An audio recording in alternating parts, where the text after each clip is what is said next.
Marius Vlog, supportan po natin mga kalingap. Maraming salamat po, and sa mga mga subscriber po ni Roel of Malalag, sana po supportahan niyo po yung YouTube channel po ni Marius Vlog. Marius Vlog, yan, supportahan natin. Ayan po mga kalingap, sa ngayon po ay titingnan natin po, sisilipin natin yung bahay ni Marie. Titingnan ho natin kung ikinabit na yung kanyang yung pinadeliver ho natin na pawid, ano po, ayun.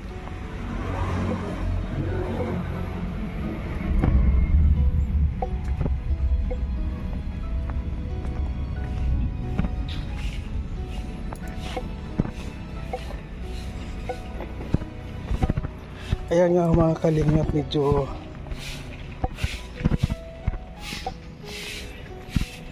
padaan po.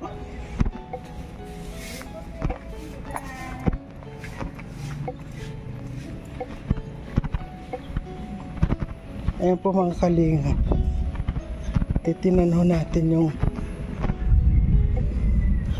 ayun,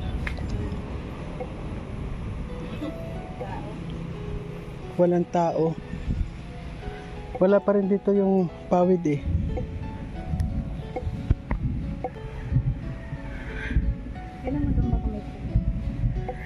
Ayan o yung bahay po ni Marie, puntahan no natin, lapitan natin para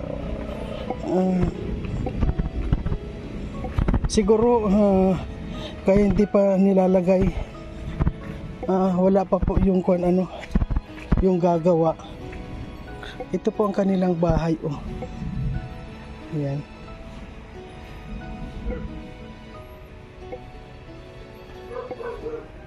Ayan, ito po ang kanilang bahay mga kalingap. Ay, nandito na po pala. Ayan po mga kalingap, nandito na po yung pawid, oh.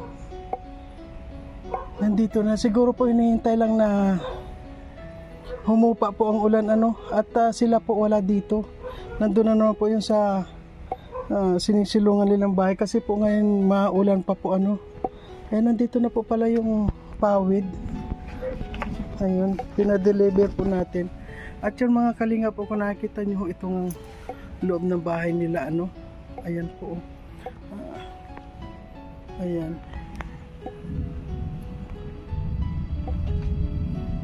Ay, talagang tumutulo na po ito lahat, Kaya nandito na po pala yung pawid. Ayan po mga kalingap, titingnan po natin, hanapin po natin si Marie, kung titingnan natin mga kalingap kung nasaan po si Marie. Kasi po kapag wala pong ginagawa, yung naghahanap po ng trabaho, nagpapa-opa siya doon sa tintahan ng kahit na na lang po, may pandagdag lang sa kanyang pang araw-araw na gastusin. Nandun na yung pawid. Wala. Ayun po. Ayun po mga kalinga, puntahan natin si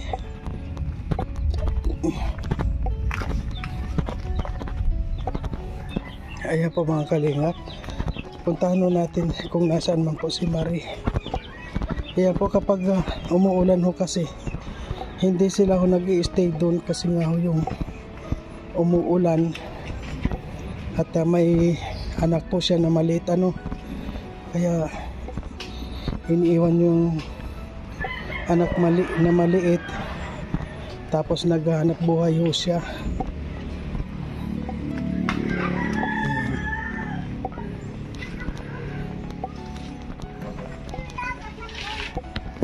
Ayan. Ayan po. Ayan, dito po na. Ay, nasaan po si Marie? Nasa eskwelahan po. Ay, nasa eskwelahan. Sinusundo yung anak niya? Hinatid po. Hinatid po. Hinahatid. Opo. Po? Ay, walang problema po. Napadaan lang po ako kasi may pinuntahan ako dito, oh. Dinaanan ko dito. Sabi ko baka kuan. Ano pong kuan sa yung pawid na kwan, kailan ho kayo may kakabit po yun? Pag nag-ray-ray ang panahon, Pwede na maganda ng panahon. hindi ko yan kaya ay naglinis nga ako doon, tig-aralis ko yung mga saging na. Nagkasama nga at papa niya linisin man daw. Opo. Nagkuha nga na kong kahoy na panglagay doon sa parisbisan. Opo. Yung mga pawid. Bawa. Sandali po. Ano mga kalingap, kapag umuulan ho doon sila kay Marie, dito ho sila nakikisilong. Ayan po dito. Kaya dito po pinuntahan. At sa ngayon po wala po pala si Marie. Nasa school. Pinuntahan ho yung bata. At sabi nga ho baka bukas daw maikabit na rin yung pawid. Ano pa daw yung mga sir, yung mga sila pa daw sabi ng mga. Alin po ang kwan doon? Hindi mo ako ito makakapitan sila daw. Dali lang yung mga piyembla, kasaw. Yung kangkwan ng bala. Meron ka na pong o sige po tay, magkano po yung kung may mabibili po, sige babayaran natin.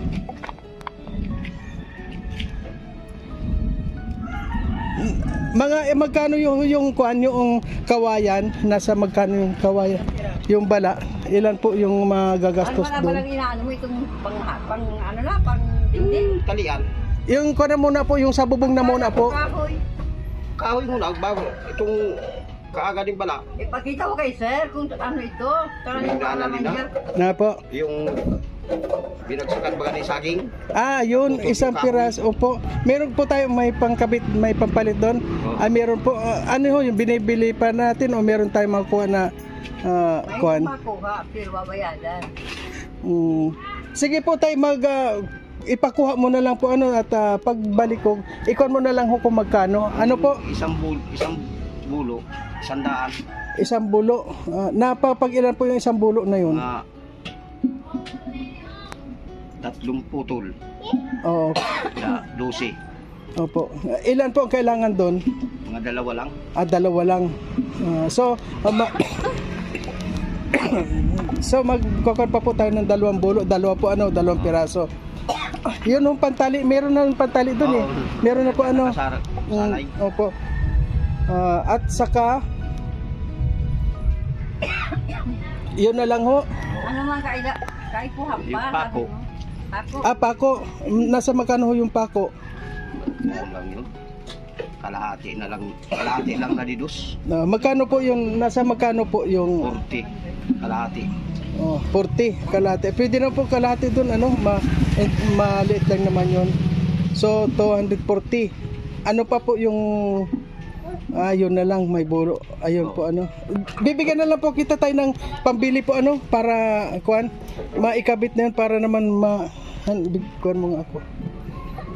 Video na.